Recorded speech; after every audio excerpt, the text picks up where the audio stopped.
belangrijkste nieuws uit Curaçao in het Nederland. Access Journaal, vers van de pers.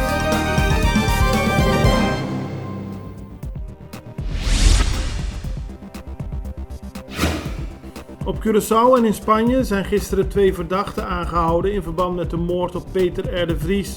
Dat heeft het Openbaar Ministerie in Nederland vanochtend bekendgemaakt. Op Curaçao is een 27-jarige Nederlandse man aangehouden, in Spanje een 26-jarige Nederlander. De verdachte op Curaçao wordt volgens het Openbaar Ministerie binnenkort overgebracht naar Nederland.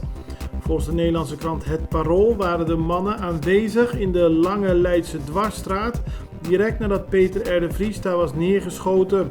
Mogelijk maakten zij filmpjes van hem na de aanslag, zo schrijft Het Parool.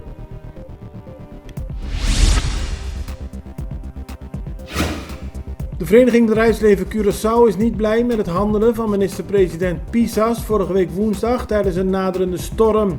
Pisas liet op tv weten dat hij zich ergerde aan de lakse manier waarop het bedrijfsleven gehoor gaf aan de vervroegde avondklok. De VBC noemt deze kritiek nu onterecht, onacceptabel en uitermate kwetsend. De VBC wijst erop dat er maar heel weinig tijd zat tussen de afkondiging en het ingaan van de avondklok, dat hij ook niet op de juiste wijze plaats heeft gevonden en niet te controleren was via een officieel overheidskanaal. Het resultaat was veel paniek en grote drukte op de wegen, aldus de VBC. Na Colectra, nós toma tempo para servir ora com mais de comunibo.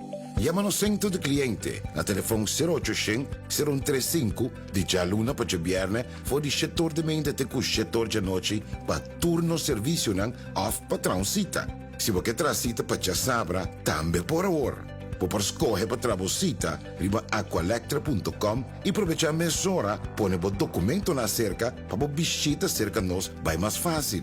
Sim, Aqualectra, seu centro de cliente, está claro para servir na momento que você come a bo.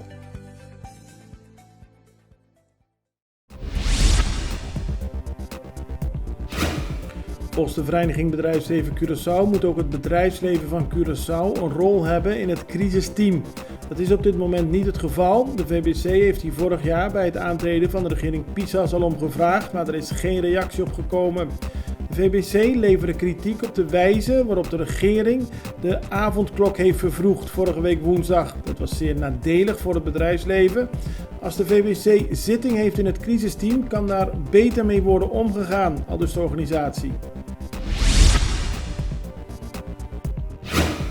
Volgens de Extra heeft de regering en het parlement weinig respect voor het werk van de Algemene Rekenkamer. Er komt nauwelijks een reactie op de vragen van de Rekenkamer en ook rapporten van de Algemene Rekenkamer worden vaak terzijde geschoven. Dat gebeurt zowel door de regering als het parlement, zo meldt de Extra vandaag.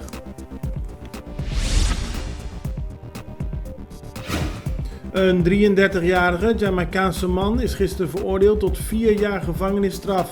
Hij heeft in de afgelopen periode verschillende vrouwen betaald om postpakketjes met drugs te versturen. Daar kregen ze 100 gulden per keer voor. Vaak zat de drugs verstopt in artikelen, zo was er een klok met cocaïne gevonden door de douane. Dit heeft uiteindelijk geleid tot het oppakken van de man.